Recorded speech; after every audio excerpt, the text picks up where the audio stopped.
All right, I've got 6 o'clock, so we will go ahead and get started. Good evening, thank you for joining us this evening. Start with our attendance. We've got our full group. All right, so first up on our agenda is our Pledge of Allegiance. Pledge allegiance to the flag of the United States of America and to the republic for which it stands, one nation, under God, indivisible, with liberty and justice for all. All right, a couple quick reminders for tonight. If you are new with us, members of the public, there are agendas in the foyer there, the table that you came in. For guests this evening, I ask that you please observe our code of conduct for behavior expectations during tonight's meeting, and behavior that is disruptive, inappropriate, or that prevents the use of the library by others is prohibited. Use of profane or threatening language or other harassment of library patrons or staff will not be permitted. For the board, I'm asking that we follow our designated Robert's Rules of Order to ensure efficient discussion and precise documentation of our decisions and votes. As the chair, I will yield time to speakers to ensure that we stay on track. Appreciate your patience as we follow through on the orders and limit our side conversation to stay focused on the board's business. So with that, our first item is the consent agenda. Based on the item that we have for changing the meeting minutes practices, I will move to remove item number 1, minutes, from the consent agenda and table this until April for our approval. Is there a second?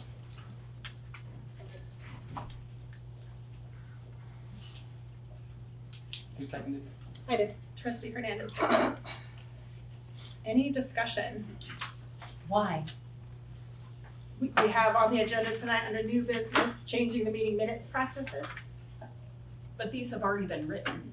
And we're gonna discuss changing the meeting minutes practices. I would presume that would be from today going forward, not in retrospect. It would be effective for today's vote. So I made a motion to remove that from the minutes for tonight. Any Is further there discussion? anything in particular you wanted to change? One thing that I know I think we're missing is that revision of the 2-3 special meeting closed session. I know we were revising those minutes, so I'd like to see a copy of those included in our April packet, I'm sorry, please. what are those? On 2-3, the closed session, we voted to revise those minutes in the last meeting. And so, right, and that was revised. Okay, so So it's not posted publicly and it wasn't in the packet, so I didn't know if it was. So closed meeting minutes, the board has never voted to post closed meeting minutes. That's not been a practice. They do become open under sunshine law after the business is completed, so people can request them, but that would need to be another upcoming agenda item if you wanted to post closed meeting minutes once the business is done. They've never been posted online in the history of the library. Okay. But so they then- could be, that's something the board could do. You Okay. would just have to change your procedure, so that's not, what about these 2 minutes? I'm just wondering, because they've already been written and circulated and no one had any comments up Yep. until now. I brought comments to you and that's how we have a new business agenda item. About these in particular? Yes. We But- discussed it before you were out. About some specific items in the, but about these specific agenda items or just about changing the procedure going forward? Right, so that's what I thought, Janet, going forward from what's happening now, right? So tonight we will be talking about the practices, and if we take a vote on this, then that will be effective immediately. So then if we've tabled minutes, then we will discuss them with changes for April. Retroactively change them. They have not been approved yet, so. Gotcha. Any other discussion? All right, hearing none, we will move to roll call vote. Trustee Brazil? Aye. Trustee Garrity? Aye. Trustee Hagan? Nay. Trustee Hernandez de Caro? Aye. Motion carries. All right, for administrative highlights is the next agenda item for those who are in attendance that may not have known about the announcement. Tori has taken over as our interim executive director, so thank you, Tori, for your willingness to serve in that capacity. So I will now yield you the floor. You still have to do the rest of the consent agenda. The motion wasn't to remove that and approve the remainder? Oh, was it? Yes. Okay, great. Okay, so hi, everybody. I took over as interim about 2.5 weeks ago. Tonight for our administrative highlights, I've invited Nick Heighton, who is our Ozark branch manager. You can come on up, Nick. He's gonna talk a little bit about 2 of the recent programs at the Ozark Community Branch. And also Nicholas is taking over from our Director of Communications in my stead as the minutes taker. I'll run up here. Great, thank you, Dory. Yeah, go for it. So hello, everybody. My name's Nick Hyten. I'm the Ozark Branch Manager. I'm sure some of you have been to the Ozark Branch, so tonight we just wanted to talk about a couple cool programs that we've been doing recently. One is our Cat Cafe, which happened Saturday, February 8th. The newsletter kind of had it phrased as not to fall in love with these adorable cats as they find their forever home. We actually partnered with Rescue One for that, and we had 117 people in attendance, which we thought was pretty cool. And we also, it's not in here, but we got $200 worth in donations. So you guys are going to see a lot of really cute pictures in just a moment. And then I just had a little note here about Rescue One. This is a 501(c) foster-based rescue located in Springfield, Missouri. All the animals there in their care are in foster homes until forever homes can be found. And then I just added a little bit about, without regard to breed, age, or ease of placement. Their mission is not to rescue animals in need, but to also educate the public on responsible pet ownership and help provide low-cost spay and neuters. So just a little bit about them if you're not familiar with them. So we have some neat pictures to show about that specific program. That first picture was actually people registering. So we did have a waiver as part of that. Thanks, Nicholas. There's somebody holding a cat and apparently a candy bar. There's another picture of someone holding a cat. There we go. Thanks, Nicholas. There's another picture there. There's one of the cats. And then I think that's our last one. So we are trying to try some new programs at the branch. So if you haven't stopped in lately, check out what we have going on at our Ozark branch. And the other one I want to talk to you guys about was our Calls for Reading. This happened fairly recently, March 13th. Reading to this furry audience improves literacy skills, builds confidence, and reduces stress. So for that one, we had a total of 13 in attendance. For that one, we also partnered with Pet Therapy of the Ozarks, which is also in Springfield, Missouri. I'll just read a little bit about that organization. It is Pet Therapy of the Ozarks is a 501(c) not-for-profit Missouri corporation organized in 1991 to provide emotional therapy visits to hospitals, nursing homes, and group homes and other facilities. So there's a little bit more about that there, but we just wanted to show that part. And go ahead, Nicholas. So there's a picture, there's another one. So these are the kids reading to the dogs. And then at the end there, we have, I thought that was a cute one, the dogs reading to us. So thank you for your time. I do appreciate that too, guys. If you haven't stopped into the Ozark branch recently, don't be shy, and we do have some good things going on. So thank you kindly for your time.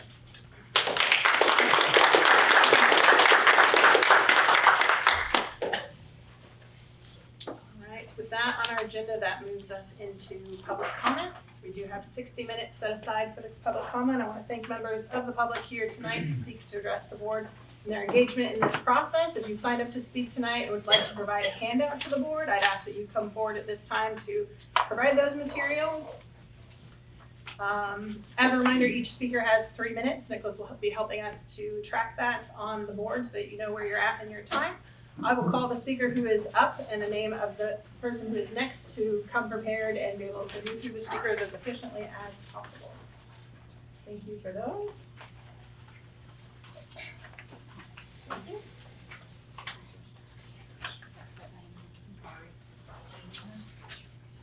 Is that first one covered?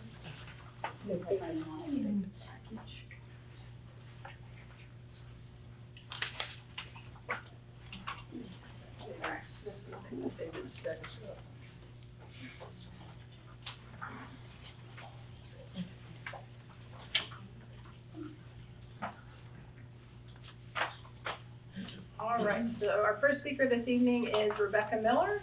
Our second speaker to be prepared is David Rice.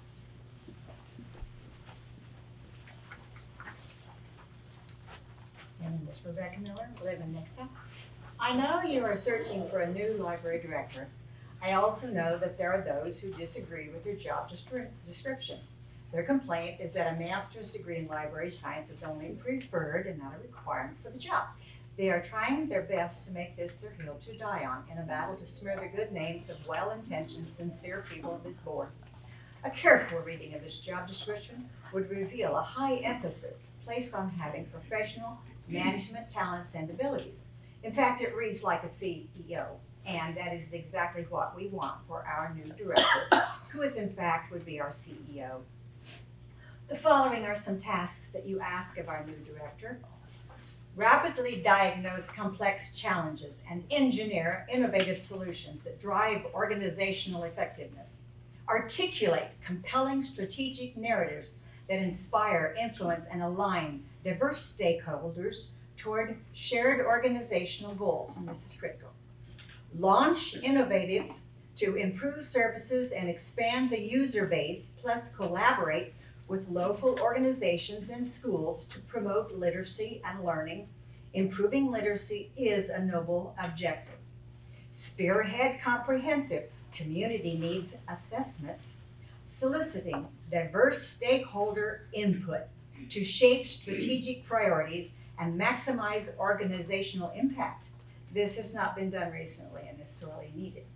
Utilize data and analytics to inform, guide, and communicate transparency in decision-making processes.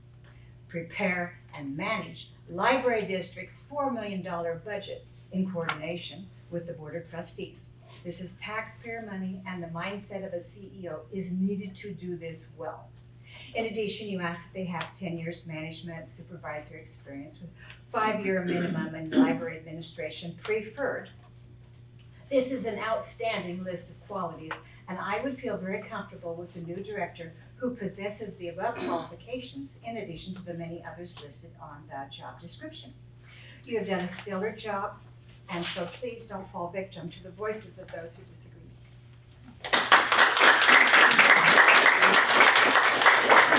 David Rice, you are up, and Kevin Bright, you are next. The Christian County Library's handling of Sunshine Law request reveals a troubling pattern of favoritism and potential collusion with select media outlets while deliberately obstructing my legitimate inquiries as editor of Hit Christian. On March 14, 2025, I submitted a detailed Sunshine Law request for communications involving Harry Styron, board members, and staff. I have not received a response as of 4:06 p.m. today, 3/25/25. On March 15, 2025, I submitted multiple Sunshine Law requests, including requests for emails between Tori Pegram and Janice Hagan, additional requests for library communications records as of 4:06 p.m. today. No response was received to any of these requests. 11 days later, on March 25th, 2025, all requests remain unanswered, violating the 3-day business requirement under the Missouri Sunshine Law. February 2025, previous records show I was charged $27.50 for requests, while other reporters received the same information at no cost. March 24, 2025, court documents revealed that Harry Styron, the library's former attorney, obtained and used internal emails for a lawsuit against the very board he was supposed to represent, a clear ethical violation only possible through insider collusion. March 2025, KSMU knew about Dana Roberts' resignation as interim director before it was published to the library website, demonstrating privileged advance access to internal information. March 26, 2025, the anonymous blog We Are Concerned published detailed information about board meetings, including exact time stamps, 123, I got all that there, and verbatim quotes that could only come from someone with insider access. March 25, 2025, 2 more blog posts appeared with information about court filings with details about email evidence submitted just hours earlier, specific email exchanges between trustees. Financial implications for violations. Each day these violations, it continues, carry significant penalties. $1,000 per knowing violation under the section 610.027.3 revised Missouri statutes. Up to $5,000 for purposeful violations. Criminal penalties as Class A misdemeanors, up to $2,000 fine and 1-year jail time. Attorney fees and litigation costs that would burden taxpayers. The evidence demonstrates that library administration is deliberately circumventing transparency laws to share information selectively with aligned media outlets and even the library's former attorney for use against the board while obstructing legitimate requests from journalists to ask difficult questions. This represents a coordinated effort to undermine the board they claim to serve and manipulate public perception through selective information disclosure, a direct violation of both the letter and spirit of Missouri's Sunshine Law. Isaiah 21:9. Look, here comes the man in a chariot with a team of horses, and he gives back the answer. Babylon has fallen, has fallen. All the images of its gods lie shattered on the ground.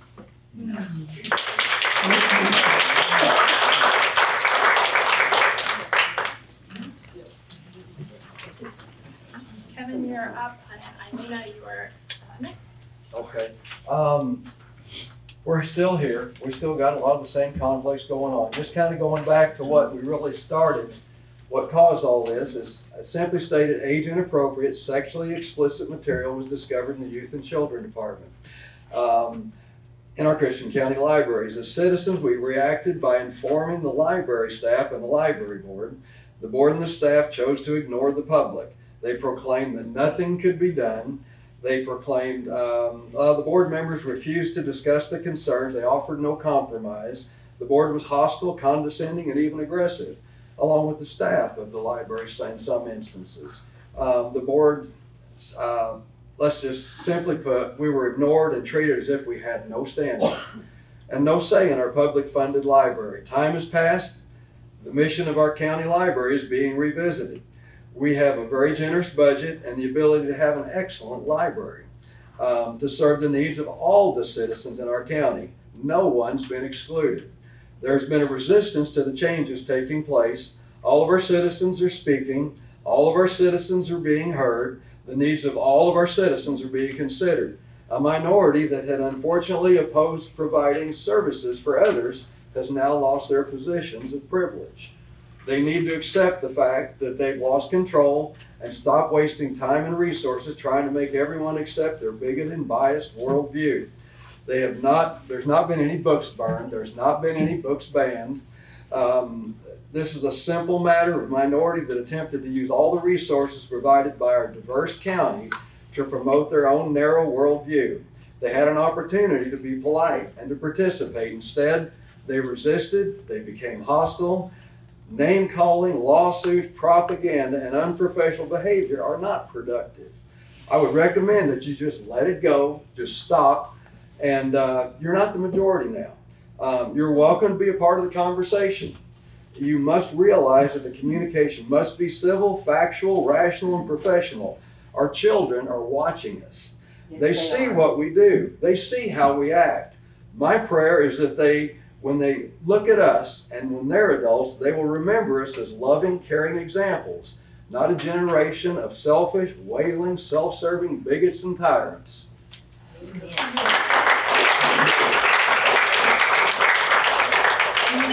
up. Joanne Coburn is next. Last month, Trustee Janice Hagan expressed her concerns that by allowing the library district to pay the legal fees incurred by the lawsuit with her name listed as a plaintiff, that she was concerned they would be guilty of embezzlement. I was surprised to hear this because my concern has been for Trustee Hagan's involvement in this lawsuit. The first page that I've handed you shows the invoice received by the library from Trustee Hagan's lawyer, Harry Styron. There's a note at the bottom that indicates that the library was billed for half of the legal expenses, and Ms. Hagan was billed for the other half.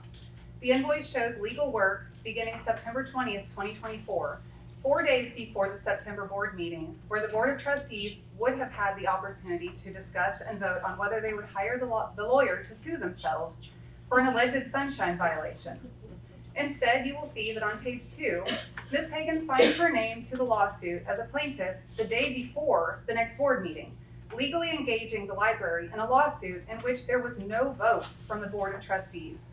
Without a public notice and vote by the Board of Trustees, how can such a lawsuit even begin? On page 3, you will see that Mr. Styron's contract with the library indicates that in order for him to perform any service outside of his regular scope of work, he would have to feel like he was being asked to perform these extra services. So why would Mr. Styron feel like he was being asked to sue 3 board members without a vote of the board? And why would Mr. Styron invoice the cost for legal fees to be shared between our taxpayer dollars that fund this library and Janice Hagan? This is concerning and leaves me with 2 big questions. Number one, who started this lawsuit on behalf of the Christian County Library? If not the board, then who? And number two, why did Mr. Styron just assume that a taxpayer-funded entity would split the cost of Ms. Hagan's legal fees without any discussion by the Board of Trustees? This seems to be the very definition of improper use of taxpayer funds. Janice, at the last meeting, you said that you had individually talked to Mr. Styron after he had resigned with the representative for the library. But this doesn't add up. Help me make this make sense. From the timeline I could piece together, the August 2024 officer elections happened, and you didn't bring up concerns during the discussions before the vote. And in fact, you cast a vote yourself. You entered into a lawsuit the day before the next meeting in September. Mr. Styron's contract was terminated as legal representation by a vote of the board in October, and Mr. Styron no longer represented Christian County Library by mid-November, not by resignation, as you had said, but by a vote of the board. Obviously, you wouldn't enter into a lawsuit without speaking with your attorney, so you must have spoken to Mr. Styron during this time frame. Your comments at the last board meeting need corrected as to not mislead the public. And if you are honestly concerned, I think you should consider your own actions. Respectfully, it seems like you are worried about the wrong party committing violations and attempting to misuse public funds for personal use. The board never authorized this lawsuit.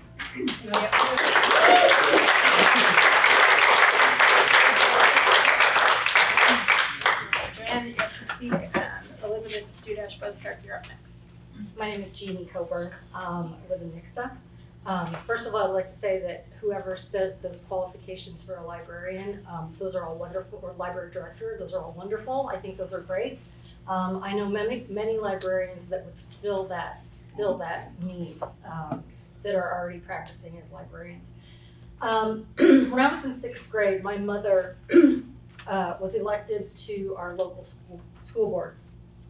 At that time,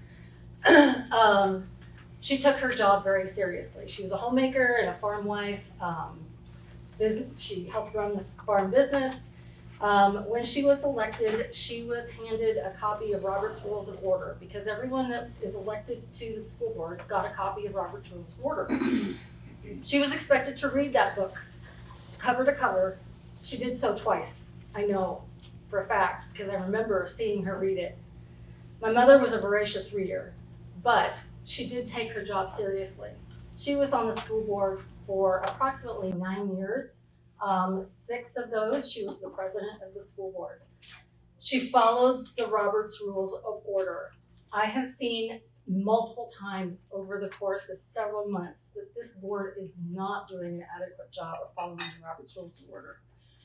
I highly recommend that each member obtain a copy of the Robert's Rules of Order and read it cover to cover, so that you're not having to rely on the library staff to tell you what the processes and procedures are for Robert's Rules of Order. That is not their job. It is your job to conduct this meeting with the Robert's Rules of Order, and that's what I encourage you to do. Thank you.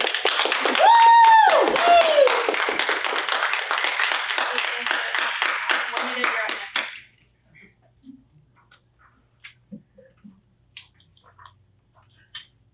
There are some serious problems in Christian County, and a number of those are actually in the library.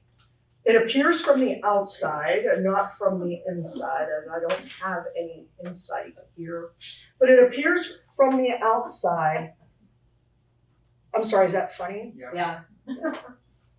Okay. This board is, it appears from the outside that the following has or is occurring. One, that the board essentially removed members of a board last year and created an environment where executive directors literally have felt the need to resign rather than attempt to work within the constraints that have been created. 2, people who do not want disagreement and see disagreement not as an opportunity for learning and coming together, but rather as a way to divide and conquer for some reason. 3, members of this board have violated the law in its public knowledge, and sanctions, if imposed, will also be public knowledge. 4, you as board members decided to suggest, vote on, and approve taxpayers paying for your fees in court. I don't know how much of that is true, but if any of it is, I mean any of it, it may not be illegal or not, I have no idea, I'm not a lawyer, but it is definitely unethical and discouraging to the public. Right, Janice? 5,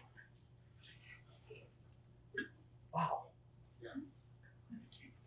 5, a court will only hear a case when that case has seemed to be warranted for some reason. Therefore, if I believe in the county courts as I do, then I believe something wrong was done, and that something wrong had to be against the taxpayers.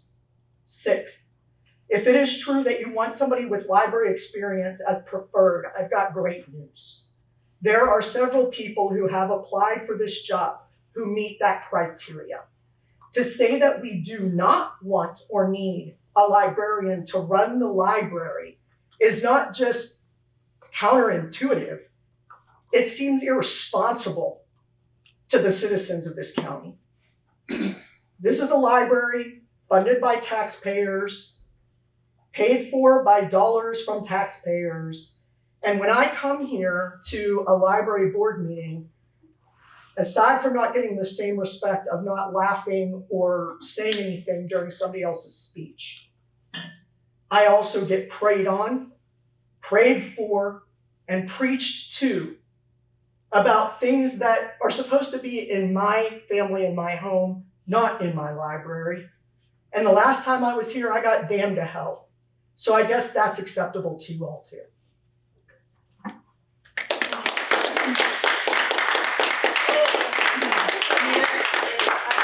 And Mike Sullivan is next. Juanita. Oh, sorry. I'm sorry, I couldn't hear. Mike Sullivan is next. You didn't hear me.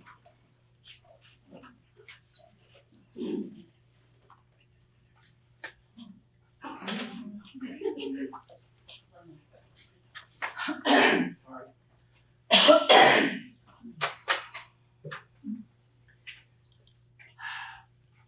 Sitting through these library meetings over the last couple of years has been painful but necessary. The left continues to insist on placing age-inappropriate books squarely and randomly throughout the children's section, right up front with no labeling and no placement that would assist parents in directing their children away from them. When local people first began to notice what was going on and started attending meetings and speaking out, the former board and the left simply ignored us or called us book banners and book burners, telling us that we were in the minority. Well, the title book banners was never the truth, and after seeing the results of the last election, we're definitely not the minority.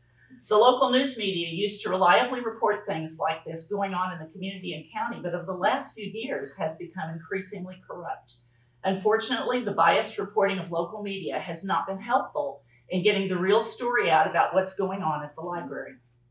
Online news sources based out of the universities and local newspapers are just as bad or worse. And the lawfare, which has been going on since September, continues. At last month's meeting, Trustee Hagan told the rest of the board in the open meeting that she was really worried that they could be charged with embezzlement for having the library pay for their legal fees. Remember, these are unpaid citizens performing their duties as trustees. If that were not the case, they would not be facing a lawsuit in the first place. Putting that aside, the sheer disingenuousness of that comment is glaringly apparent. If she was really worried about the other board members, or for that matter, saving the library money, she would simply drop those frivolous lawsuits. The truly sad thing about how these multiple lawsuits is now the former board and board president over the last couple of years was making decisions on the fly with no vote and no notice to the people concerning the public comments during the meetings. I was here, as well as other questionable inconsistencies.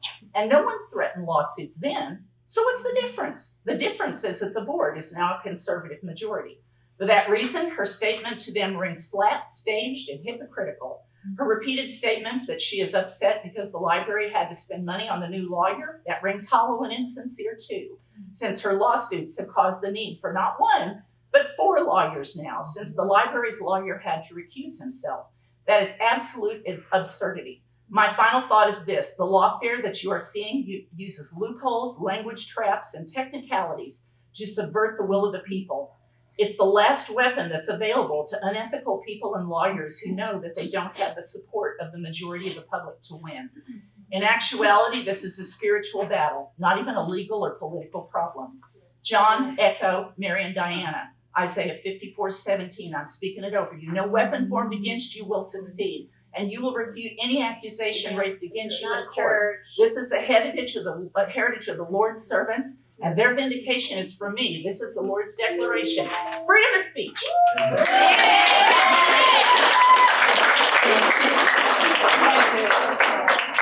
Mike Sullivan is up, and Cindy Dickens, you are up next. On the way up, there's been a request you guys buy a PA system because I haven't It's on trouble the hearing back there. Okay, just let me know. Thank you all for speaking loudly. All right. First of all, thank you to all the board members. I know this is a tough road. We appreciate you guys, every one of you, for being here volunteering. Appreciate all you guys that come on time. With other meetings, sometimes I'm hit and miss, but some of you here every single time. Appreciate that. Just some comments on different speakers we've had before and social media, and just my own thoughts. One, the League of Women Voters are okay with their children looking at porn. Who knew? There's no porn in the library. Yes, there is.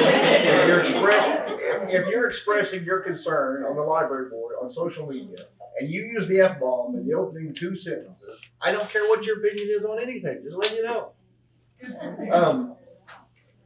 Seems like when we have LBGQ, whatever words, speakers, a lot of times they're from different counties. I don't go to their counties and try to tell them what to do. Why are they coming here? It doesn't seem right. Why shouldn't, on social media, if somebody's bringing up something about one of the board members from 2009. In 2009, Trump was still a Democrat. That's how much things have changed. Why shouldn't the library board, the library budget be simple enough for the average taxpayer to read and understand? Why is it gotta be so complicated? I support pulling out of the ALA and the MLA. Anytime you have the governing body closer to the grassroots, to the people, the more effective it is. And also just observing the meetings, the makeup of them. The biggest majority are supporting you guys. It may not seem like it, but all the meetings I see, it's very heavily people supporting you guys. So hang in there, we appreciate you.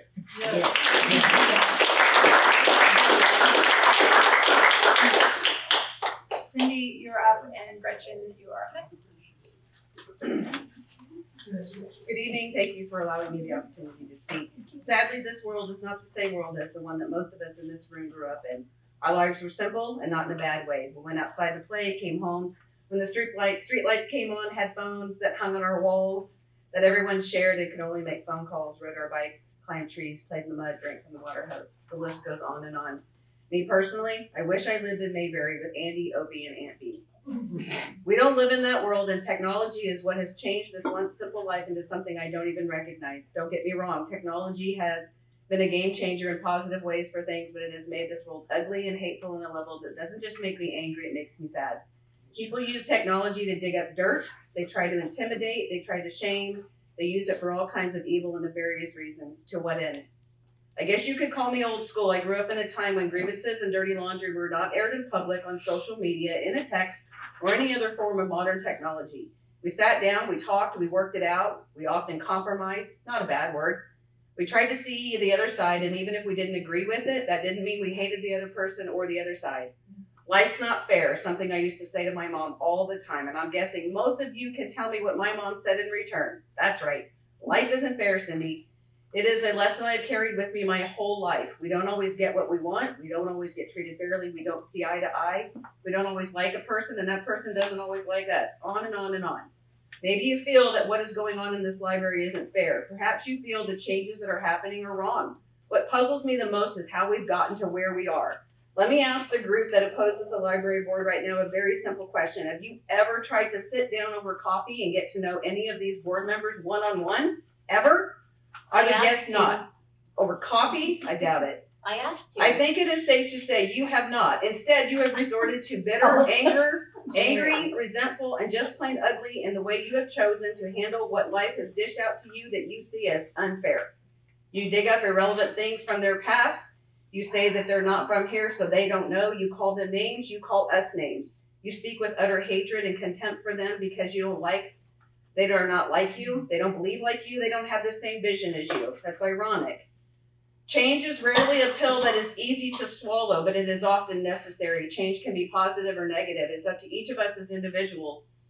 This is a season of change for the Christian County Library, but that change, the one that you don't agree with, cannot be justification for the things that are being done to 4 out of 5 of the members of this board. I personally want to thank the board for doing what they believe is right. I want to thank you for making change, even when that change is met with resistance. And I want to thank you for having the courage to stand up to your convictions.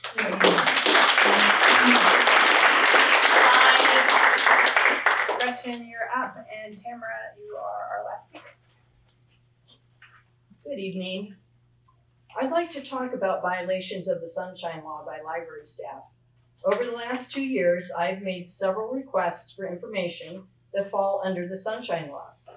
The law, section 610.023 says, requires that each request be responded to as soon as possible, but no later than the end of the 3rd business day following the custodian of records' receipt of the request. If access is not granted immediately, the custodian of records is required to explain the reason for the delay and the earliest date and time that the records will be available. Therefore, public governmental bodies are allowed to exceed the 3 days for production, but they're required to notify you of the delay and explain when they anticipate the records will be ready. In my experience, the staff is often reticent to hand over information that is of interest to the public, and delays and excessive fees are a common tactic that shows disrespect to the public. To this day, I have not received in a readable format 59 of 60 files that the Attorney General ordered the library to provide while Renee Brumet was executive director. I was provided with one of the files on a thumb drive sent by the Attorney General, who no doubt was unaware of the deficit of files. Will you please provide to me the final 59 files in a readable format? Otherwise, I will have to go back to the Attorney General, and I will send a formal request to you, Tori, to the library again. Additionally, I recently requested an electronic copy of the personnel handbook for the library. I was gratified that staff responded so quickly, but there has been an 11-day delay providing the information. To adhere to the letter of the law, staff stated they would provide the material when the interim director returned to the office. The information I requested is and was a matter of attaching an electronic file to an email and sending it out. It would have taken less than 5 minutes at the most to fulfill that request, and any of the library's employees should be capable of fulfilling a simple request like that. That task should have been given to one of the 60 employees of the library if the usual designee was unavailable. If the library is unable to fulfill requests in a timely manner, then I question the organizational staff structure. I ask that in future, staff provide the requested information in a timely manner, respecting the taxpayers' rights. I agree with you there, Elizabeth. Remember, you work for the citizens of Christian County. You do not work for yourself. The salary of every employee at the library is paid in most part by the hardworking community of Christian County. We deserve staff's quick attention to matters of interest to the public.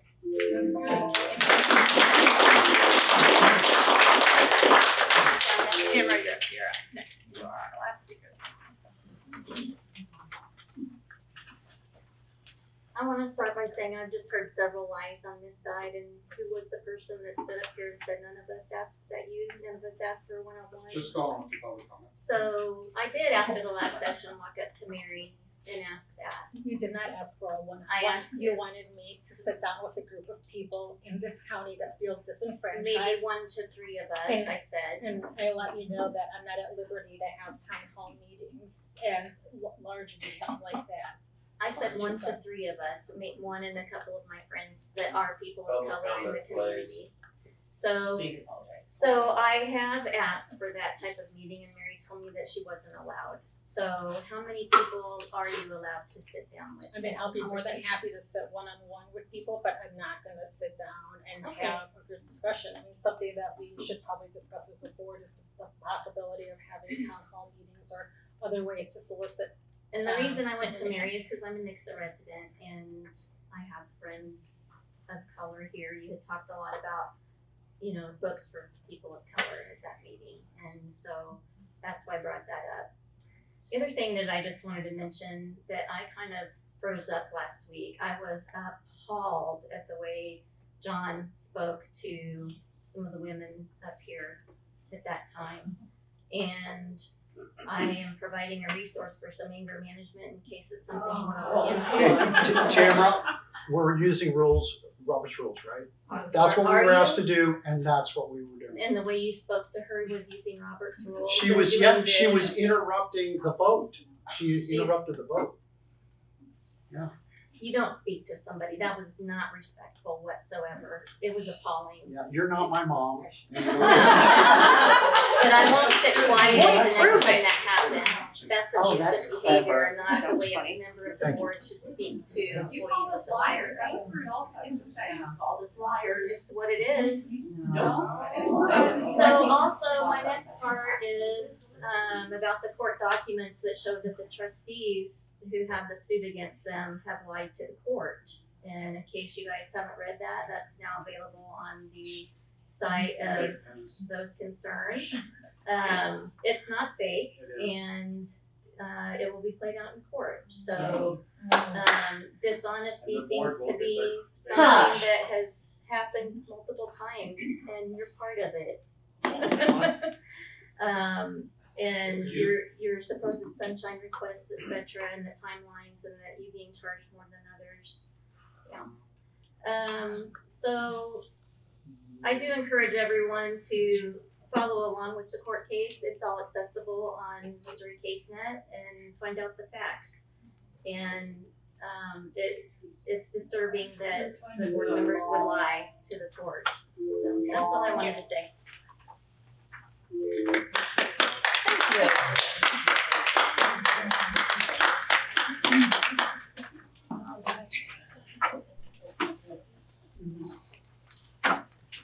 Next on our agenda, under old business, we have the resource sharing software update.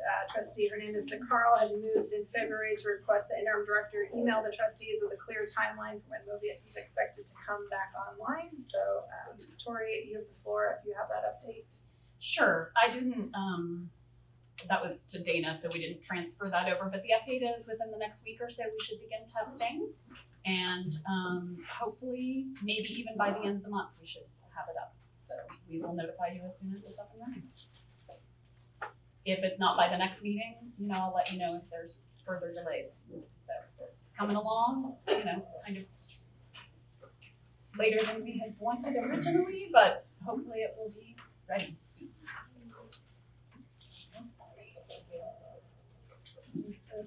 No, I mean, it's been almost a year, so I'm hopeful that Mobius will be alive and functional. Yep. As you remember, we're not paying for it for this entire budget period. So we have renewed our contract, correct? I don't know. I think they just said that we didn't have to pay for this entire year while they get it up and running, to allow us time to test it and make sure that we're continuing. We'll let you know. It should be hopefully within the next month that it's up. Right, thank you for that update, appreciate it. No problem. Next item on the agenda under our old business is a microphone option for open meetings of the Board of Trustees. I'll direct you into the packet. There's a couple of pages of details in there.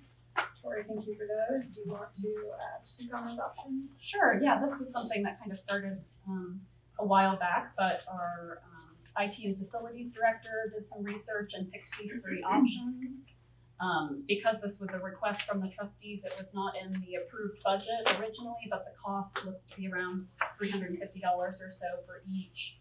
So we would just need, normally something of that cost you wouldn't need to approve, but since it's not in the budget, I would prefer to have a motion just saying that you want to prioritize this, and he'll move around budget money that he has spent on other things and try to make this a priority and kind of shuffle around other things that he thinks he can move in order to get this year for you guys if you'd like. And if you have any, he picked out three. He likes the first one better just because it had better reviews. But if you have any preferences, you're welcome to voice these now or any questions.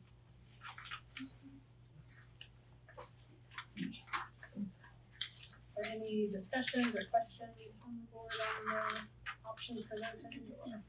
Yeah, I have a question. Sure, yeah. So, in terms of, I see the microphones and the mixer, I don't see speakers. So I think the plan is to plug these into the sound bar that we already have that we used for your phone that one day and it kept going out, but it's a functional sound, so that we don't have to spend extra money on, equipment to capture it from there. So the idea would be this would just be an amplification that then the public could hear better, and the camera, which already of course has a boom mic, would be, pick up easier. Yeah. So it seemed like the lowest cost, lowest tech solution, to kind of amplify what we already have without spending too many, kind of unplanned resources. But if you have something else in mind, I mean, we are open. We just kind of looked at what we could do to get it up and running.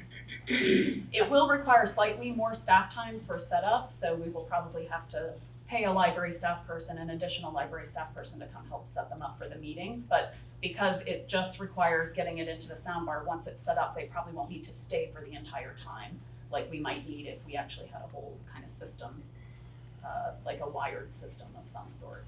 So that saves us some money in terms of additional staff time that we're not already spending. Right now, of course, Nicholas and I, and once I'm not here, at least a couple staff people are paid to sit in the meetings.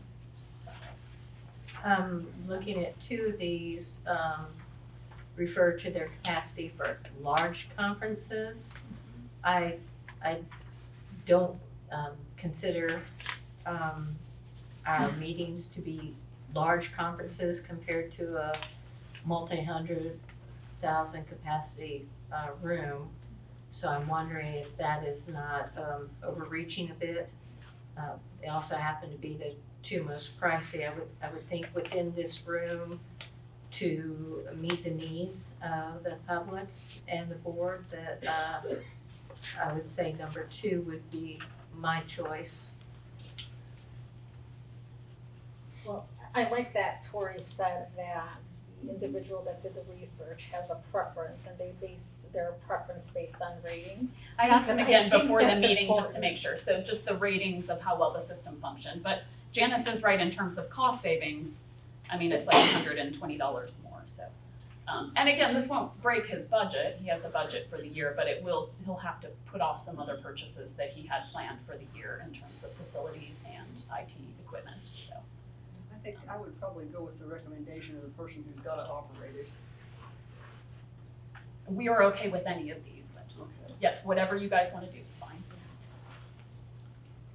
So any other questions or discussion? Otherwise, I would hear a motion. I would move that we go with number 2, as it should be sufficient for the size of our room and the number of people we are serving. It is one of the top 3 choices. It is also the most financially feasible. Is there a second on that motion? I'll second. All right, we have a motion by trustee Hagan for option 2 of the 3 recommendations, seconded by trustee Garrity. Any discussion on the motion? Further discussion? Hearing none, we can move to a roll call vote. Trustee Lucio?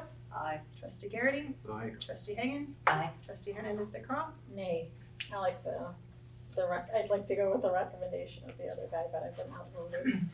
Motion carries. All right, thank you. Next item on the agenda for old business is update on RFQ for legal representation of library district in ongoing litigation. Tori, having received no prior communication to the board, has there been any updates? I know you're probably digging out of your inbox. Not that I saw. Okay. I think they're going to everyone now, right? Because originally they were going just to That's you, right. but we switched it to go to everybody, so nobody got anything, right, while I was out? Thank you, you're right. Yeah. Have we also posted that on the Missouri Bar and other, I think there's 2 sites? I'm not sure. I can check, and if not, I can do that this week. Okay, great. That was my next question, so thank you. Save Yeah. those an email. All right. Were you guys posting it somewhere too? I know you sent the contacts that we'd done last time. I sent those, but I had not posted Okay. them. Okay. Sounds good. Well, I'll look at those, and if not, we'll be sure to post those this week. Perfect. Appreciate it. Yep. Next item of old business is the policy and bylaw subcommittee progress report. So Trustee Garrity, I don't know if you'd like to give that update for the subcommittee? Sure, I'll keep it short because you have the full length video on the website, so you can listen to that. Diana and I met. We had a staff member for the first 5 minutes, make sure the call was going good. I did see some other people on the call. I think news media was on there. So the first kickoff meeting was basically to set the parameters, the scope of what we're gonna try and do. We went through, gosh, about 40 pages. Yeah. Quite a bit. Pretty close. We were, I'd say probably about 4/5 of the policy manual. We Till didn't- run out of time. Yeah, and we didn't really make changes. We identified the things that need to get looked at to be changed. Right. So, and the focus is, of course, updating it to our current alignment, to provide information to the public and disassociate ourselves with the ALL. There's quite a few hyperlinks in there, so we kind of took those out. I don't think that's appropriate for a policy book anyway, to hyperlink to an external website. So it's usually not a good practice. But I think Diana made a really good suggestion about Robert's rules. To piggyback on the other comment about Robert's rules, we should have a copy of Robert's rules ourselves, electronic. I downloaded a copy of version 11, but there's a 12 out there, so maybe we align to that and then have that available, so that's our normal governing document. But stand by. We're gonna have staff in the next meeting. We have to, I was hoping that we could use this meeting while everybody's here to set some dates, because that was the issue last time was, Dana stepped down and then I took over, but I gave 2.5 weeks where I was available and you guys were only available the 1 week I was not. So if we could coordinate those schedules tonight, I would really, it also helps me to know the pacing of my own work for posting the meetings and doing the agendas or assigning staff to do that, otherwise it can be impossible. So yes, I would love to be in these meetings. I think it's important, honestly. for So the I think the library. first steps, like on policy and bylaw, we had some follow-up items with the district lawyer. And we had some questions that would go to staff. So I think we won't meet next week because there's some homework items. What about this week? Not This week, no. Okay. So next week we'll pick up with the same dates and times, Thursday and Friday. Thursday, policy and bylaw. Friday would be budget. Okay, Same, wait, so same this times. is, which week are we talking? Can we all look? So this is, you're talking about Thursday, April 3rd, John, and I'm sure you're Friday, looking for the April 4th. date. This is next. Are you thinking next week or the week after? Yeah, what So are you it'd saying be, here? so next week, this week, we're not gonna have anything, so it'll be the 3rd and 4th of April. I cannot do the 3rd, but I can do the 4th. Can you have an alternate or a delegate? No, I mean, not for the first time that staff are involved, no. I mean, there's only a few of us that have policy writing as a part of our job, and that they would be the executive director and me. What if we say we're not writing policy, we're just having someone sit in on the meeting, take notes, and give their thoughts if it's appropriate? I would like to have someone from the staff there. Well, I'd like to have someone from the staff who is prepared to contribute and answer questions. John, would you be Can we do a separate day? I'm happy to do other days, What just other not that what other Thursday. days work? Or I could do Thursday during the day. I just can't do the evening. Thursday during the day is fine, So, we can move it, or, I think we can. next I don't know, week- that's Diana's. Next week, every day, are we doing we're doing evenings, Diana? Well, no, I'd be okay with Friday. I could do late Thursday afternoon or just about any time. Friday I can do any time, I can do any time Friday. Right, so, and Thursday I could do any time, I just can't do the evening. so Friday, we already have a 4 to 6 budget. We could do it before the budget meeting, is that okay? I'd be okay with It's that. okay with me, So 3 to 4? however long. It's, You think an hour would be enough?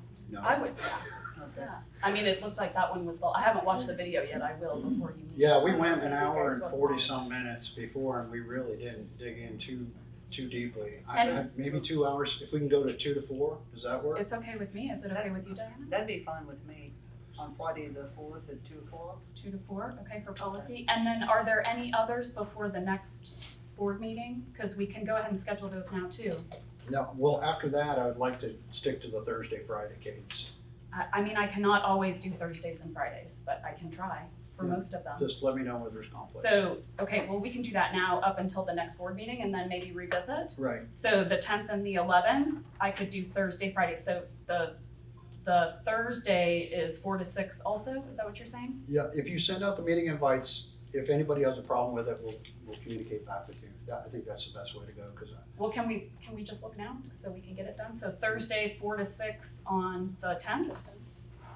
Is that okay with, that's policy, right? Is that, that's policy bylaws on is that Thursdays. okay with you, Diana? Thursday from 4 to 6 on the 10th? Thursday the 10th? Yeah, that's okay. Okay, and then Mary, that would be, because usually I'm the one that would help with the scheduling, but this saves us time, so sorry, this is boring for you guys, but, so the 11th is fine with me too. So That's Mary, budget, but we need Mary Miller for that. yeah, those, I'll have to double check with Mary Miller, but it should be both of us, right? That's how you set it up, yeah. Because she'll have the content answers, but she doesn't necessarily write the policies or prepare the budget, so I'll have to prep your new director for that. Well, So some of the things that we were gonna ask of Mary are kind of technical. So we wanted to, in the spirit of transparency, extract QuickBooks, have a downloadable searchable file, and then have that hyperlinked on the website. So people can, it should save you some time on sunshine requests as well, because we're getting those. So that'll be a homework item for Mary. I know she's not feeling well, but I'll send that out. Yeah, and I think it'll be easier if we discuss it too, to really understand what Sure. you and I have discussed before how the county has separate software that you can pay for. You can pay for a software where you coordinate it with QuickBooks and other services, and it shows all of it. But I have talked to the county about that before. They pay $30,000 a year, so we would just need to figure out, and that is something that could be a priority. You just have to put it in the budget. I don't think $30,000 a year is a good trade. Well, yeah, I mean, but I'm sure there are options that we could look into. Right, and one of them is a flat file CSV. Right, So well, we can talk about it. Let's do that in the subcommittee meeting. Great idea. So do we Okay. want to also schedule one the week of the 14th? Yes, That so Thursday, the 17th? yes, that would be helpful. Thank you. So I'm out the 17th and 18th. So that's Easter weekend. So I already have, and I put that in my report today, even though I sent that just like 2 hours ago. But the 18th is Good Friday, and the kids are all out of school that day. Why don't we just skip So that week? not that big, okay. We could do earlier that We'll week skip if you'd that like. I'll be there Monday, Well, we're Monday, gonna be Tuesday, getting Wednesday. interviews too, so don't Oh, overload that's yourself. what I was thinking. This is- Yeah, maybe we skip that week as well. We do every other week or something. Okay, so that would be 2 sets. Thank you for doing that. That really makes it much easier for us to schedule. And also it means I can create all the invites and post all the agendas now so that the public has adequate time to participate. Were you all sending those as Google invites, or are we just doing the? Yeah, they're Google Meet invites. And and Tori, do you have the budget subcommittee meeting for the 28th at 4 PM on your calendar? The 28th of March, this I'm Friday, sorry. this Friday. No, I cannot attend Friday. Is there one this week? We were just talking about March. Yes, we were talking about April. I sent that in I have a doctor's appointment that evening, Okay. starting in the afternoon. But we had talked about doing it earlier on that day, right? I thought we were, No, that was for, That was April 4th. that was April, I thought we were skipping next week. that was April. I thought you said you were skipping this week. We're skipping this week and we're. So not on the 28th, Let me see, we're going out that far? No, March 28th. March 28th, yeah, I'm sorry. That's Friday. And that's her doctor's appointment? Well, I think you said you didn't want to do it this week. No, I don't. Okay, So why are we talking We're not saying about the budget. maybe that was something you guys scheduled in the last meeting? We did. Gotcha, I'm sorry about that. Yeah. So nothing on the 27th or 28th? Okay, I guess not. Great. Yeah, can you Great. do me a huge favor? If you have like doctor's appointments or things like that, I don't need to know that it's a doctor's appointment, but you're unavailable, can you book time on your calendar so I can see your availability? I just put it in my report today for you, my weekly report. Can you put it on your calendar so I can see that you're not available? I guess. That would help, it would Sure. just be hugely helpful. And I'll do the same, Okay. because. I mean, I don't really use my Google Calendar very much, so that would be just for you. Well, we're using it for the meetings though. Okay, Yeah. well, for the meetings, yes. All right, Yep. so, okay. Sounds good. So Okay, we and have- then the next meeting, can we have scheduling every time? That'd be fantastic. So where are we at? What date? What dates are you missing? That's it. That's 2 meetings this next month for Yes. each before the next. You guys Okay, don't I have. think that's as far out as I want to go. That'd be great. Echo had mentioned, we're gonna start doing interviews, so Yeah, well, that's part of why I wanted to get these done, because I'm gonna have to create all those agendas Right. and notice them. John, if you do already know any specifics of these agendas, you can send them. Otherwise, I can just put the notice of the meeting and we can add the agenda we'll add some items. when we details get closer. based on the first kickoff meeting. I'll Sure. add some details for you. That'd be great. And I'll watch the videos too, so I can get up to speed. I'll try to do that this week. If not, it'll be next week for sure. Watch them before bed. Yeah, thank you. Yeah. All right, so does that conclude our policy and bylaw subcommittee progress report? Would you like to now move to the budget committee progress report? Oh, no, when we had our budget meeting, we discussed just ways to make the documents that are presented to us in the trustee packet a little bit more clear. We would like definitions of, when you look at the main budget, right? We want the definitions for what databases means, what's consortium. And those categories should also be included in the reports that we receive for the bills paid, because we just see invoices. We don't necessarily don't know what pot of money those funds are coming from, and it will just help paint a clearer picture of how the funds are being spent. Yeah, we can talk about what's possible Yeah. there, for sure. But that's basically in a nutshell what we discussed, the rationale behind that. It was a shorter meeting. It's not gonna be as long as the one that he said they had a day before. Well, I'm like sure it 40 was hard to minutes do long. without Mary too, so. It that's why I was, but it was good because we had an opportunity to sit down and talk about it. Like, what's the vision? Like, the opening question was like, what's the problem we're trying to solve? Great. And it helped for us, because that's the only time we can talk about these things. Yeah. To sit down and discuss before coming to the table with the staff members and seeing what's possible and, you know, And what getting is clarification, Yeah. no, I it was- look forward to watching that. I'm excited. Thanks. Glad you did it. Thank you for the reports, and certainly I want to thank you all for the investment of time. I know that was a lot of extra time as volunteers, so thank you all for that. You're working double time. All right, on our agenda, that takes us into new business. The first item on there is the annual MEC resolution review and renewal. So this is in your packet. This is the same that we've always had. Again, this is a policy. If there's ever revisions to that could happen, but those revisions would need to go to the Secretary of State because this was approved by them before by the Missouri Ethics Commission themselves. It was approved before we implemented it as being compliant with the basic template of what they require in their policies. So this is just an annual review, and then if it's approved, again, I have to send the date that it was voted on, and I don't need the approved minutes, just that it was voted on, unless I suppose if it became unapproved, I'd have to tell them that. And then, Echo would need to sign with me, and I'll send it to the MEC. So we need to review this, read through this, make motions for any changes, and then you have to send it to the state. I would recommend approving it tonight, unless there's huge objections, because we have to do it every year, and now's the time. And then if it is something that you want to change, then to look at it in the policy committee and to change it for next year so that we have plenty of time to send them any changes and get final approval before. You don't want to be non-compliant in between. And who wrote this version of the MEC? I did. Okay. The Missouri Ethics Commission sent us a template, and then myself and the executive director at the time looked through it. And then it was approved by our attorney at the time. And is it mostly like legalese? It depends on what you think. Okay. It's No, I'm just curious, so most of this language is required by the state in terms of, they define what qualifies as a violation. And then there's some freedom to put in a little bit of extra language, like the fact that we have one that the staff signs and that it references our other policies and things like that. There's some ability to kind of connect it and customize it to your department, but it has to have certain components. So after you take their template, you write their own. So you're only required to have one of these when you have more than $1 million of public funds.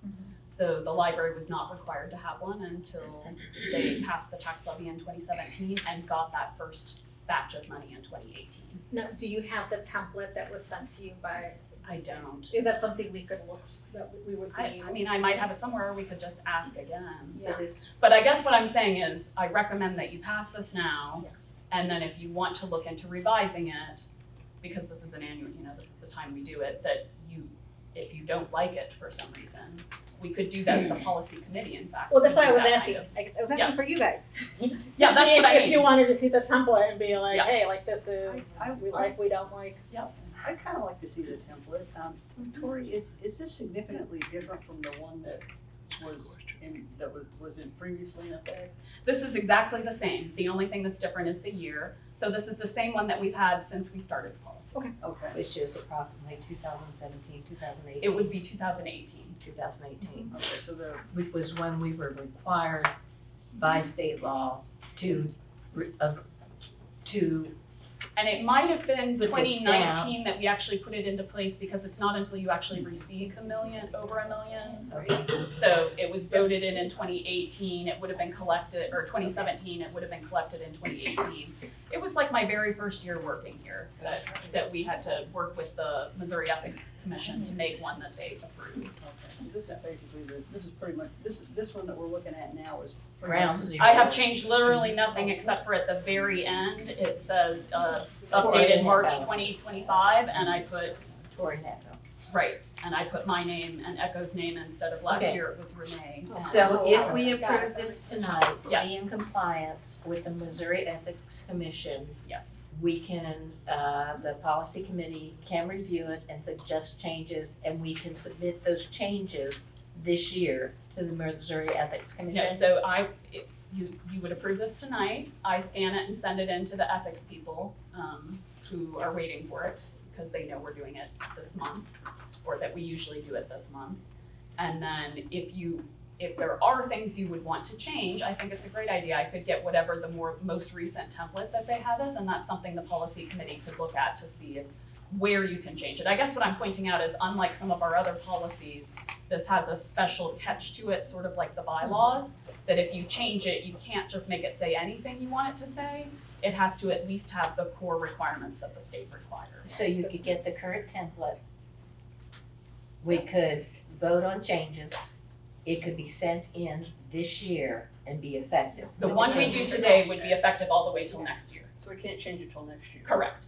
Okay. Yes. Now, if you wanted, or next year. Yeah, or you could change it now, but we would have to check to see if it was compliant, if there's something in particular you want to change.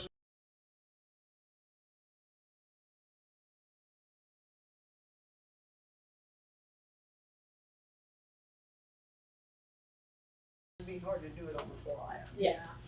Can you provide us with the current template? I mean, that's something the state develops, so I'd have to ask them. So it's, no. I mean, I can, but not this moment. No, I understand not at this moment, but is it possible this week we could have a link or access to the current template? Maybe not this week. I can ask them to send it to me and Okay. get it to the policy committee if you want. And if somebody wants to put that in their motion, that they're approving it and that Tori will get whatever the most recent template is and hand it over to the policy committee for consideration, I'm happy to do that. Does that make sense? I'm only mentioning revisions because I know you're in revision mode for policies, so I just wanted to point out how this one is slightly different than some of the rest. Okay, I'm gonna move one, that we adopt this as it's written here, and two, that Tori reach out to the Ethics Commission and give the trustees of the Policy and Bylaws Subcommittee a copy of the current template from the Ethics Commission, so we can review that for next year. All right, we have a motion on the table to adopt as written, as well as get the template from the MEC to the committee. Second. Trustee Brazil, thank you for the second. Any discussion on the motion? All right, any questions? No? Roll call vote, trustee Brazil, Aye.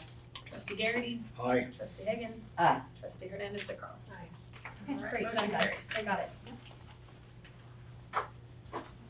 All right, so next item on the agenda is changing the meeting minutes practice. I'm just gonna read some notes that I put together on that one.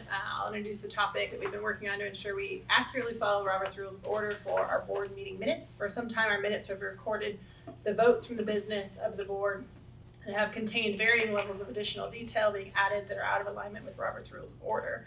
The authority states that minutes should mainly record what was done in the meeting, not what was said by members according to Robert's Rules of Order, newly revised 12th edition, 48.2. So, gentlemen do not know the reference for version 11. Standard practice across organizations follows Robert's Rules is to record the actions of the vote, not additional commentary. Document decisions not serve as a transcript. We're fortunate to have full recordings of our meetings available to the public for the details of all discussions on each matter moving to a vote. I've further spoken with Mr. Petrowski, our CCL District Legal Counsel, who's in agreement with aligning this change of our meeting minutes to accurately follow Robert's Rules of Orders according to our bylaws under Article 7, Rules of Order, Section 1, which states Robert's Rules of Order shall apply where they are not inconsistent with these bylaws. So with this change, the full discussion and commentary leading up to and on votes will continue to be in the meeting video and audio recordings for the full context and public transparency of the business of this board. With that, I move that this board follow Robert's Rules of Order for meeting minutes to reflect motions, seconds, and votes that have taken place to serve as a record of the description of of the decisions that were made, including minutes not yet approved. Is there a second to that motion?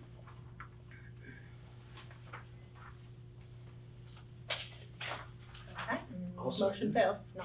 I'll second Trustee Garrity, are you seconding that motion? Yes. All right, any discussion on that motion? Yes, when I saw that the meeting minutes was on the agenda for today, we're changing the meeting minute practices. I referenced my Robert's Rules of Order being the newest board trustee. I've had some time, spent some time doing some reading. And I like where we're moving, where we're not recording the play-by-play or the additional commentary, but in my reading of Robert's Rules, it says that you don't need to record who seconded the motion. All you need to do is record the votes. So I would vote the motion and the votes? Yes, the motion and the votes, and leave off who seconds the motion. I would accept that if you'd like to make it as a friendly I amendment. would like to make that as a friendly amendment. Thank you. So the motion would be to have our meeting minutes reflect the motion and the votes that have taken place, not the seconds. Is there a second? Do we need a second to a friendly as we study our Robert's Rules? It's your motion, right? So. Okay, I accept the friendly amendment. Thank you. That's enough to carry. All right. Any other questions or discussion? And just so that,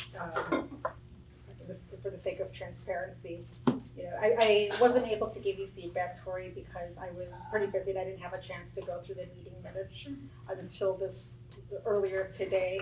And I noticed that there was a lot of additional commentary in the meeting minutes for last month's meeting that I didn't see before.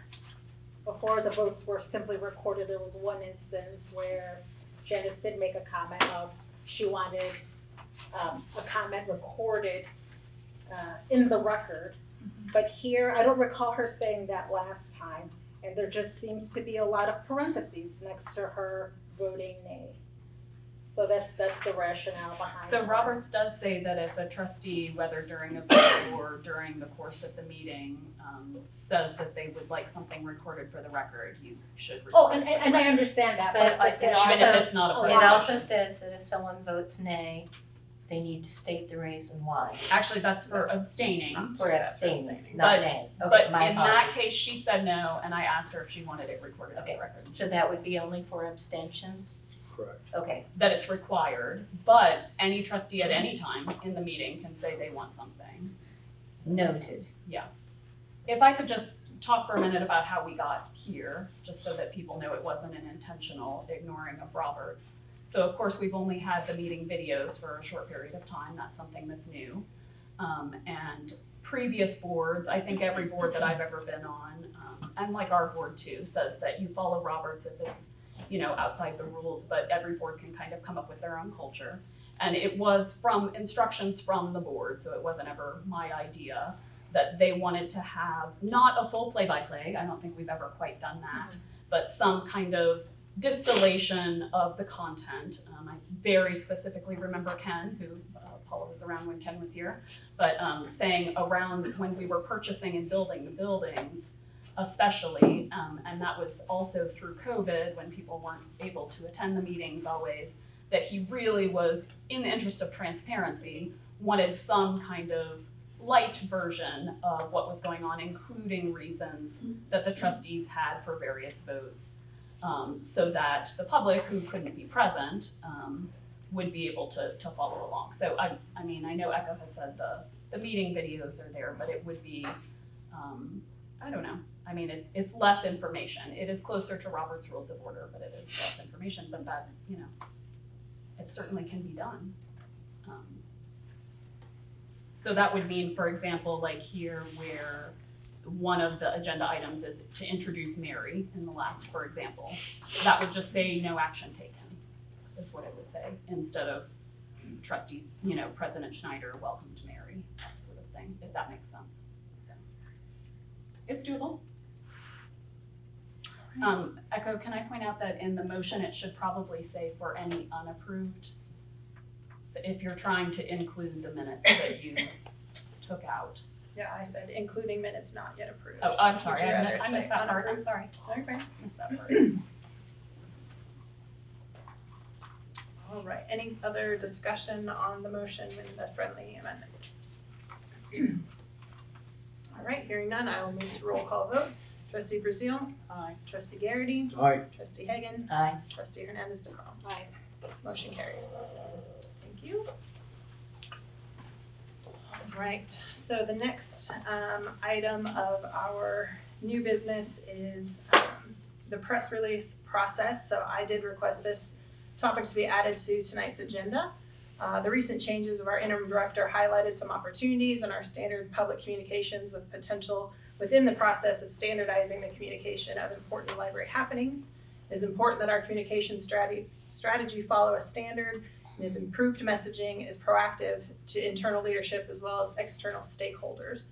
To establish a fair and transparent standard for public library press releases, I'm requesting the library develop a formal communications policy or revise existing policies to include these 5 items. A centralized press release distribution page on the CCO website that ensures all media outlets receive information simultaneously and that maintains an archive of prior releases.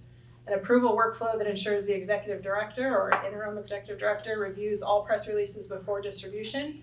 The Board of Trustees is notified of all releases upon publication. Number 3, a regular schedule for distributing routine information such as monthly events. Number 4, clear guidelines for when special announcements warrant immediate release. Number 5, an archiving system that makes all press releases publicly accessible on the website. And number 6, all inquiries are uniformly directed to those press release communications or are directed to submit additional requests through Sunshine Law open records request processes. Echo, do you have a copy of these? Nope, that was my introduction of the topic. Okay. I will, however, move that our interim executive director collaborate with our director of communications to develop a comprehensive press release policy and management system on our website, including archival capabilities, an approval workflow, board notification protocol, release scheduling, guidelines for immediate announcements, and a clear process for routing open records request through Sunshine Law. That I can share a copy of if you'd like to have that motion. So, is there a second to that motion? I would like the entire piece of information. I'll second that. Perfect. Do you want me to talk about what we do? We've got a motion and a second, so we can now go into discussion if you'd like to talk through what we do currently. We do all of that already, so all of that is already being done. So when we had a meeting recently, we asked about this and we were unaware of whether we had a. So that was my 2.5 day as interim director. And I was unaware because There was no press release that was done. You were asking in that meeting, if I'm correct, about the press covering the fact that Dana had stepped back into her position and I had taken over the interim. Is that correct? Yeah. So that was not a press release because. It was a press release, you forwarded it to us via email. No, it was a statement to the press and request to an inquiry from the press, which is a different part of the process. So so what I would say is I would start with saying that you put press release process on and I did say that in the meeting that I thought that was the case, and then I sent it to you and said, in fact, it was not a press release. I said that in the email.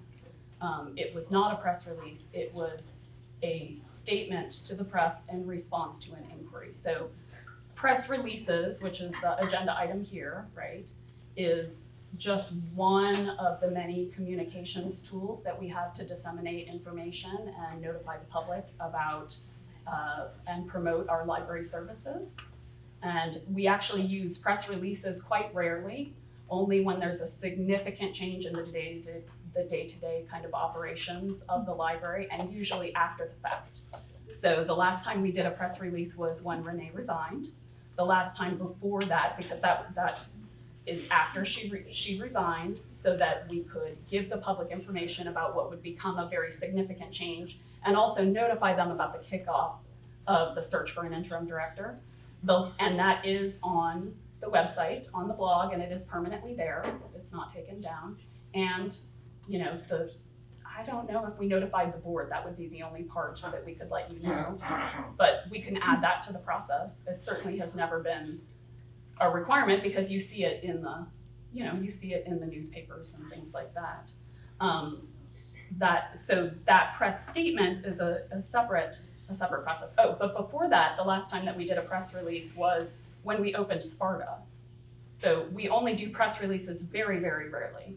That's like a much more formal, we're kind of a small enough organization that we're still rather informal and try to really use different types of communications tools to disseminate information to the public and notify them about programs or events and really make it, more targeted to whomever the audience is. So it's just very, very rare that there's such a kind of large system-wide event that we issue a press release. But those are already made public. They are already on our website. They are already archived. There is already an internal process.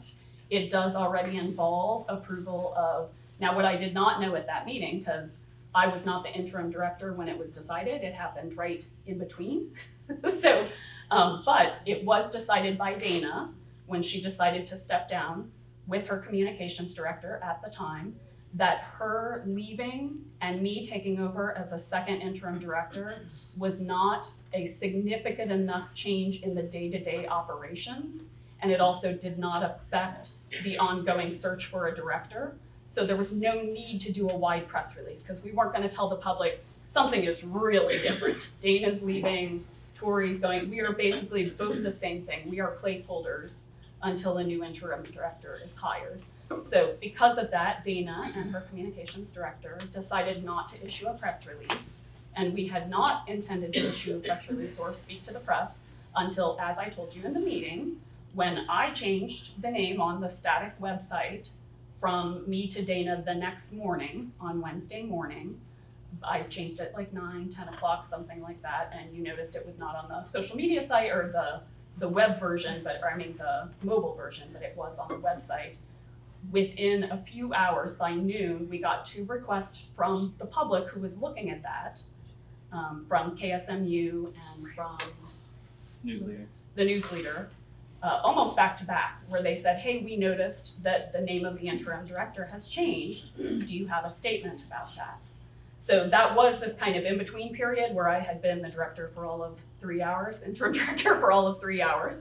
And Dana had already decided not to do a press release, so we were not going to redo that process. But if we get any inquiry from the media, internally, the communications director and the director, or interim director in this case, decides whether we have something to say, and then we talk to the people who would be saying that and get that statement approved and then send it out. And because Nicholas got 2 in a row and then 1 a couple days later, in the interest of transparency and consistency, he just sent everybody the same thing. And he did talk to Dana, who was the person who was quoted in there, and asked her, you know, kind of what she felt comfortable saying, and she asked to use part of her email to staff, and you know, which was similar to the email that she sent to you guys about why she was stepping down in the process. So that was more like a response to an inquiry from the press, which of course anyone can make an inquiry, and if we have something to say, then we would do that. Does that make sense? It does. So I think the core of my motion is to help elevate our transparency and our communication to the public. This comes from my lens of looking at this through business ownership, and this is a very industry standard process. So to say that we're a $4 million business and we don't follow a process like this does give me concern. I would like us to see a standard press release or maybe smaller scale. Maybe it's a shift in the mentality from what is a relevant thing. Spending $4 million of our tax funds is relevant to me. So giving that transparency, having scheduled releases, not necessarily including it as a part of the blog, but as a formal communication strategy. I receive these all the time from my own company, and it's how I know what's happening in those processes. I'm a little, the language about being concerned, I'm just a little confused that maybe we're not hearing each other or talking about the same thing, because I feel like we have a very played out, multi-tiered sort of plan and strategy and communications kind of system based on what we're communicating.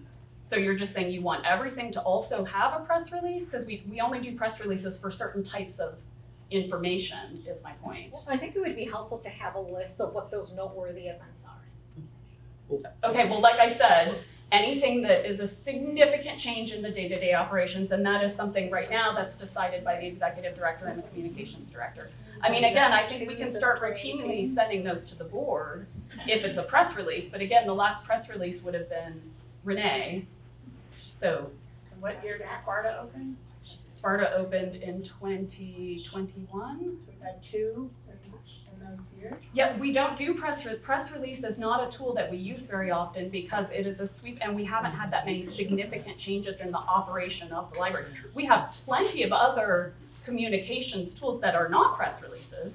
If you would like to talk about that at a future meeting to know all the different types of sort of communications tools and strategies that we use and what the kind of criteria for deciding, which exists already for sure in the library and is utilized, we'd be happy to bring that to a future meeting. I think that would be helpful because it's all in an effort to elevate the profile of the library within the community. Yes. And to just raise awareness of what's going on. I mean, there's the big, big summer reading events that we have, the culminating with the movie watching. I think that's really noteworthy.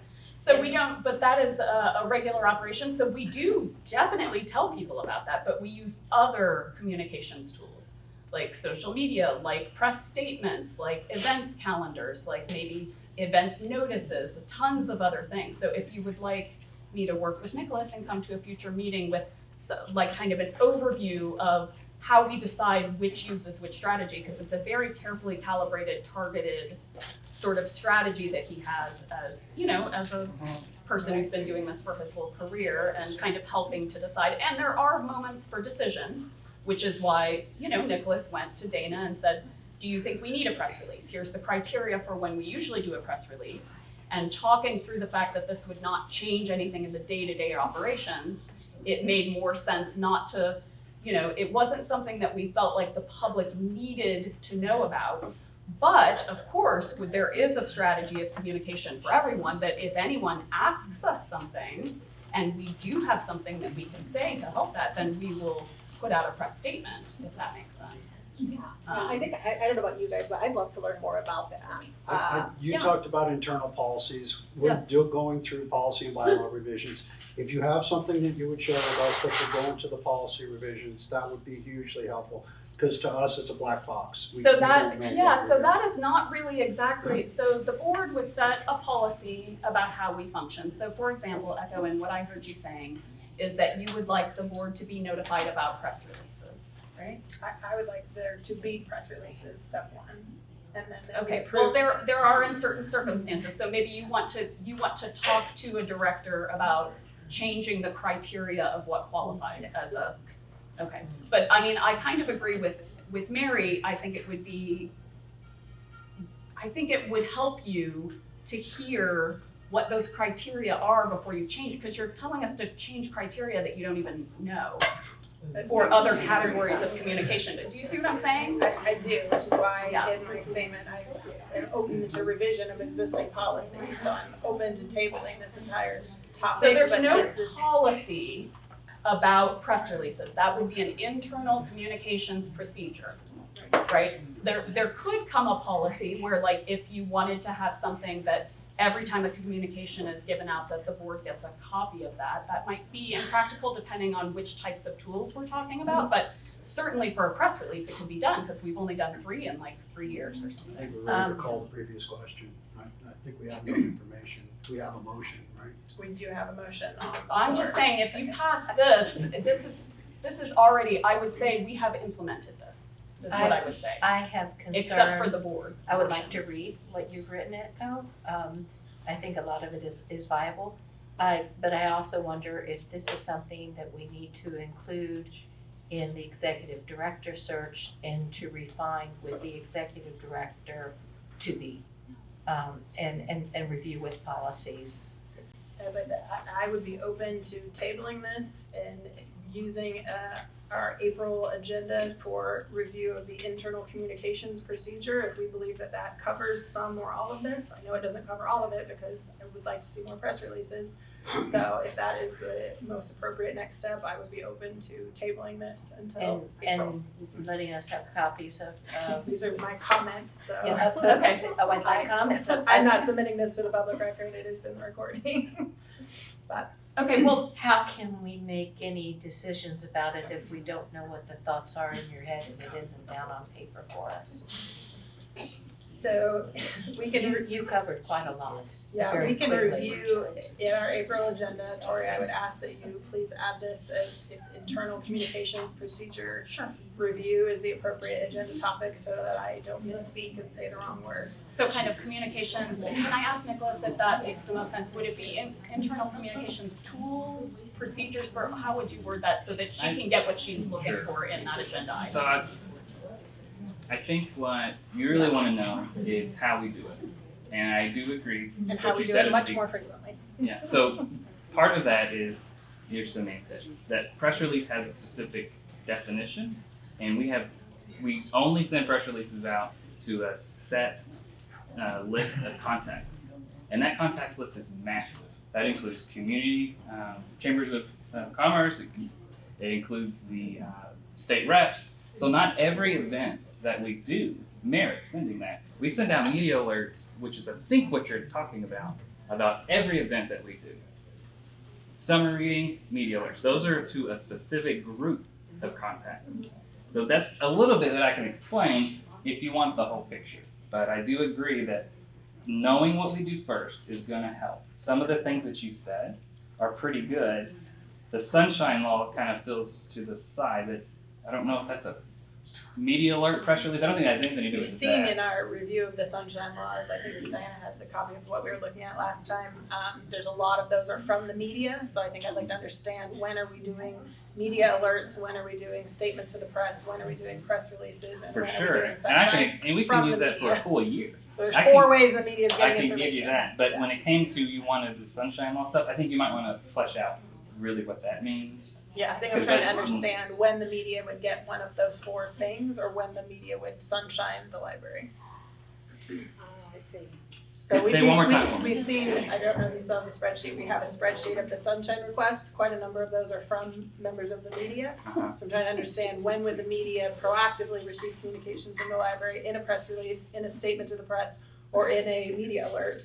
And if they've not met their needs or still have questions, then when would we direct them as our policy to say, we don't have a statement on that, that's a great question, please submit a sunshine request. I'm trying to understand that. No, I got you too. Differentiation. Put it all together. So I would be open to your feedback of what appropriate title to hear Yeah, all what those should we topics for yeah, the sorry, agenda item. You're fine, we don't have to decide that today. Give us what you have, and then we can decide how Yeah. to bring that into policy. You I can just intern- talk all promotion tools. I think that's probably gonna be your best bet. Okay. Because you've hit on a lot of different stuff. So just all promotion tools that we use. Sounds great. I appreciate your help. Is that a motion thing? It's a table thing. It's a table We thing. have tabled this item and we will, I think, rename it as a new business under April's. So if, We're especially now tabling that it, though, you've now we're switched, you should changing it. probably vote to table since you've switched, so that if there's no action taken, action is a vote. You have to make a motion to table, especially if we're not recording discussion. So somebody should make a motion to table and task the library with coming back with. Sounds like we're choosing though not to table, we're choosing to reimagine in April a new topic, right? We're Well, not asking for then a this, motion so we can- for the I can executive. withdraw my motion if that's the appropriate step. But then this will say no action taken. So do you want there to be action? So you would want to say, I make a motion, like you say usually when you assign the executive director to do something, make an assignment motion. Let's do this. You withdraw I your motion. withdraw my original motion. And I moved Cool. that the interim executive director Done. and the communications director provide to us in the next open meeting his promotion strategies, press release strategies, any internal documents that we use to process communications to external entities.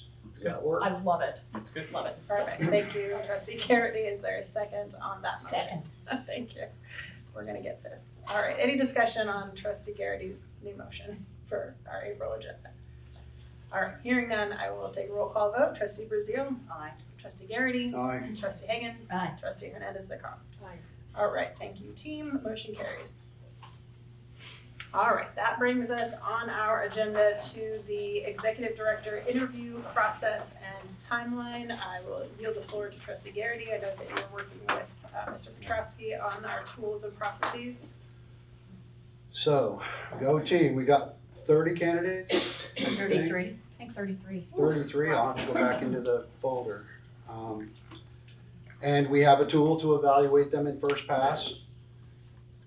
I've already filled mine out, I'll go back and get the other, it sounds like there's 3 more, I'll go and see if those have been added.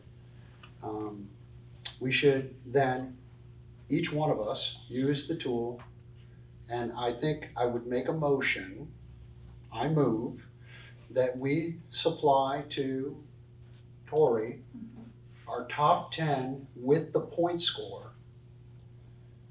If we all do that, hopefully we'll see 5 names emerge that can have phone interviews set up per the process that has been accepted and reviewed by legal counsel. Those 5 names then could be set up for phone interviews. All right, so the motion, as I hear it, is that each trustee will submit their top 10 candidates With point score. with point scores from the tool that was approved to narrow the candidate pool to the top 5 candidates. I'm hoping that 5 names will emerge out of that. If Based they on the don't, top we scores. might have to do some kind of tiebreaker or something. So is it the points that matter or just how people are ranking? Do you want to maybe have a meeting to discuss that and vote on who the top 5 are? That might be. Yes. Yeah, and that's gotta be closed, I think. Yes, it does. Yeah, it can So be. we're still Nothing making has to be closed, but it can be closed. Yes. And to protect their identities too. So that is, it is considered a Right, 'cause we're personnel, the gonna be- application process is We're covered looking at resumes under- and phone yep. numbers and all that stuff, so. And we did check that with the attorney. So the motion we're making right now is trustees each to submit their top 10 candidates with points score from the tool that was approved to get to a narrow list of 5 candidates. To whom to submit them? Well, each one of us should submit those to Tori. To Tori. What I think I'd like to see, Tori, is a consolidated spreadsheet. Sure. You know what I'm talking about? It looks like the tool that I've created, but it just has a column for each one of us. And then we can figure out how to get to the next step. So that's more of like an administrative, and then just, do you want to schedule a meeting to go over those and then you guys vote on who the top 5 is? Depending on, and you can kind of discuss. That would seem appropriate. Yeah, then there's a closed meeting to get the top 5. Let me create the tool for you so you can populate it, because I don't That'd be want to great. see anybody else's score till we meet. I think that's great. Okay, so I'm gonna add to Is your that a motion, complicated motion? if I heard it correctly, that that each trustee will submit their top 10 with point scores to Tori to consolidate in the tool that John will help create. That's fine, yes, And to help us consolidate. I'm okay doing that.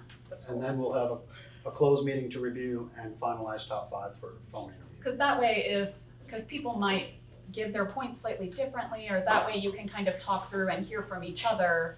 Hey, but because you might change your mind, someone might say, hey, I noticed this about this one, or I did this background research and I saw this about this person, and you could talk through and. So when is that meeting? We need a second on that motion. Second. Let's get through this. Perfect. Trustee Hagan, thank you. All right, so motion to do that and schedule the closed meeting for review once Tori has had time to consolidate into that new tool. That was the motion. When are you gonna turn that to? And then Great question. or you can decide the meeting and then give them to me before that. Are you trying to do this before the next meeting? Absolutely. Okay. Yeah, we need to We get need on to do this. this very soon. When do the trustees feel like they can have their top candidates scored in the tool and to submit it to Tori? Tomorrow. I need more time than that. Yes, I need more time. Yeah, it took me several days to do it, so. I've spent several days. Do we need to email them to Tori? Can we just come to a meeting and have our own top 10 already pulled? Is that a friendly amendment? It's a friendly amendment to do that because you're catching up from vacation. I mean, it would and be I feel helpful, but like, I'm also happy to do it either way. and I feel like we could just come, because we all have different styles of doing this work, and The So week of April 1st? I think the question is, how much time do we need to be ready for that? For that Wasn't it meeting. saying the week of April 1st would give you a week? I'll be ready. I don't know who needs more than a week? I need more than a week. Okay. Is anybody out for the holiday period at all? No? No travel, anybody traveling at all in April? Can be adjusted. I was going to be gone for a week, but I can easily adjust that. I think this is more important. 33 applications, that's quite a bit.